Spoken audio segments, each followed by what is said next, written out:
Marliana, kakak Vina, korban pembunuhan Cirebon, mendampingi pemeriksaan ayah Vina di Polda Jawa Barat. Keduanya tiba di Polda Rabu siang untuk dimintai keterangan.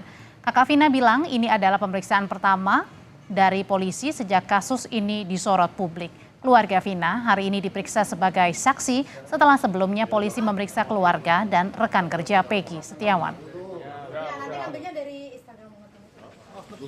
Kan Peggy sama pelaku yang di dalam kan tidak mengenali semua. Jadi saya bilang ya, saya dan keluarga tidak mengenal teman-teman adik saya yang di luar sana. Saya dan keluarga hanya mengenal teman-teman yang di rumah. Lalu apa saja kesaksian yang digali dari keluarga Vina hari ini? Telah bergabung bersama kami ada penasihat hukum keluarga Vina, Dewi Intan. Malam, Mbak Dewi. Mbak Intan? Ya, selamat malam. Ya, Mbak Intan, jadi apa saja sih poin-poin, katanya ada 13 pertanyaan nih dari penyidik. Jadi apa saja poin-poin yang ditanyakan ke ayah Vina? Ya, hari ini pemeriksaan ayahanda dari almarhum Vina kurang lebih ada 13 pertanyaan, kurang lebih 2,5 jam tadi diperiksa. Pertanyaannya masih sama seperti BAP pada 2016, itu tidak ada yang berbeda, Mbak. Masih sama semua. Sebenarnya kalau dari pengacara sendiri melihatnya apa sih pada saat tersangka Peggy sudah ditetapkan, mulai lagi ya kemudian banyak yang diperiksa, kemarin ada teman-teman Peggy, keluarga Peggy juga, dan hari ini keluarga Vina. Apa sebenarnya yang coba digali dari penyidik yang dilihat dari tim pengacara, Mbak Intan? Ya, mungkin masih butuh banyak kesaksian dalam tahap penyidikan dan penyelidikan terhadap tersangka Peggy gitu. Jadi ya masih dalam tahap itu proses penyelidikan dan penyidikan mungkin. Kalau saya sebagai masyarakat ini makin menjadi bingung begitu ya kasusnya bagaimana terang benderangnya. Tapi kalau dari pengacara dan keluarga Vina sebenarnya melihat kasus ini semakin terang atau malah semakin juga bingung?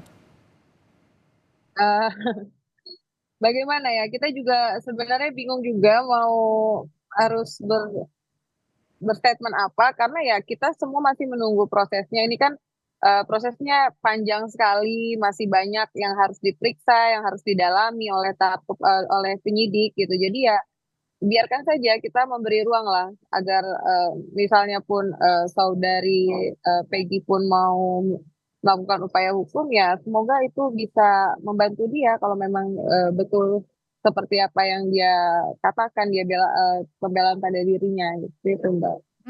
Soal 2 DPO yang dihilangkan oleh polisi dianggap fiktif gitu, apakah ini menjadi bagian pertanyaan dari keluarga Vina juga pada saat bertemu dengan polisi hari ini, Mbak Intan?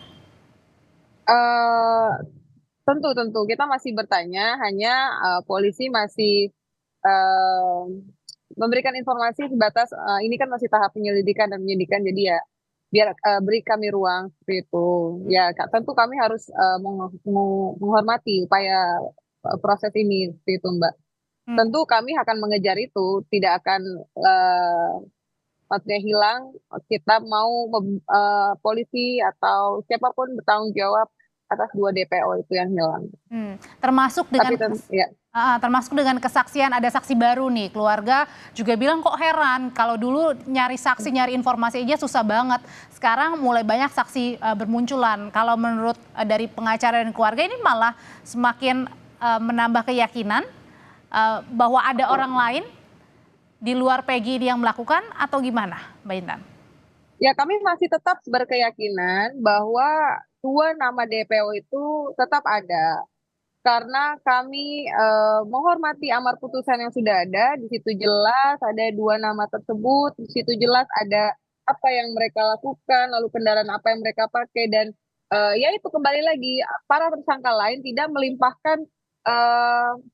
melimpahkan kepada 2 DPO itu. Jadi mereka melakukan secara bersama-sama. Menurut kami sangat tidak masuk akal jika tiba-tiba apa yang ada tertuang di dalam amar putusan produk hukum yang sudah berkekuatan tetap, lalu di situ juga jelas, tiba-tiba sekarang hilang gitu. Jadi sampai dengan sekarang justru yang dipertanyakan adalah 2 DPO yang dihilangkan ya, itu yang masih menjadi tanda tanya ya, dan malah makin bingung gitu.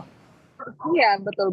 Masih kita pertanyakan terus dan kita ya terus menggali, mencari tahu. Ya kalau memang ini prosesnya harus melibatkan banyak saksi, tentu kami ya merasa senang kalau itu bisa membuat kasus ini menjadi terang benderang, lalu cepat prosesnya, lalu kemarin juga sudah mendapat perhatian dari Bapak Presiden. Mudah-mudahan prosesnya menjadi transparan seperti itu kepada kami tim kuasa hukum maupun masyarakat gitu.